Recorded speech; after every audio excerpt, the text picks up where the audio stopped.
নমস্কার বন্ধুরা, আজকে কিচেনে ভিলেজে আপনাদেরকে অনেক অনেক স্বাগত।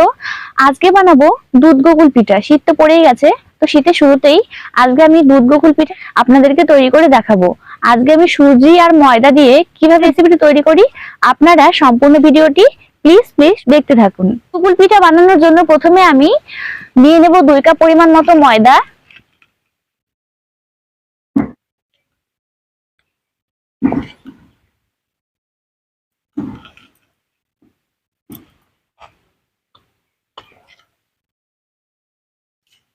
আর আমি এখানে নিয়েছি হাফ কাপেরও বেশি পরিমাণ সুজি, 2 কাপ পরিমাণ মতো চিনি,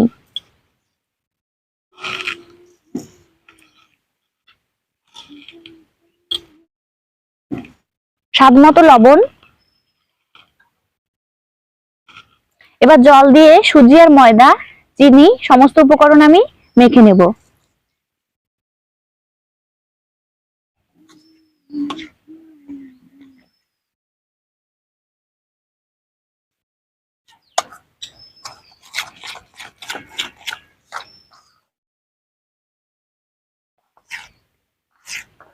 জলের পরিমাণটা এখানে আমি একটু বেশি দিয়েছি, কারণ সুজি জলটা কিন্তু শুষে নেবে।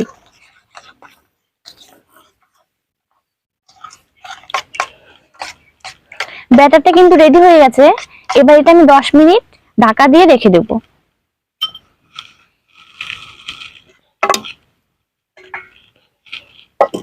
এদিকে দুধটা গরম করে নেব।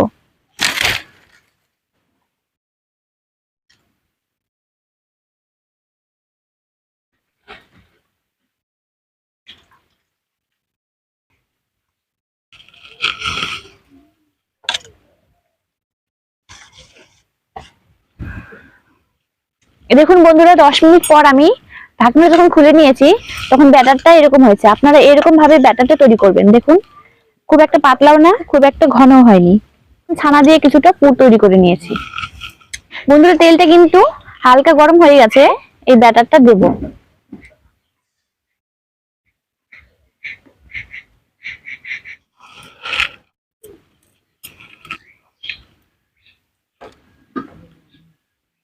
আমি এইরকম একটা চামচ নিয়েছি। এবার চামচে করে ব্যাটার নিয়ে তার মধ্যে এই ছানার পুরটা দিয়ে দেব।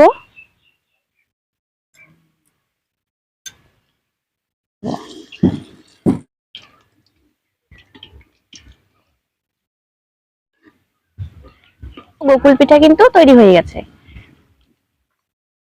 এবার ঠিক ওইভাবেই আমি আরেকটা পিঠা আপনাদেরকে বানিয়ে দেখাচ্ছি।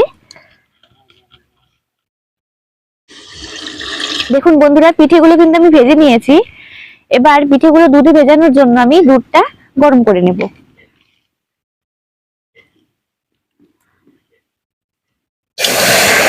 এর মধ্যে দুটো আমি এলাচ দানা দিয়েছি, খুব সুন্দর একটা স্মেল হওয়ার জন্য।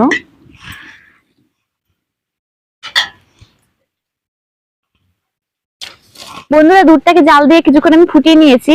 এবার এই ফুটানো দুধের মধ্যে কিন্তু আমি ভেজে নেওয়া পিঠেগুলো দিয়ে দেব।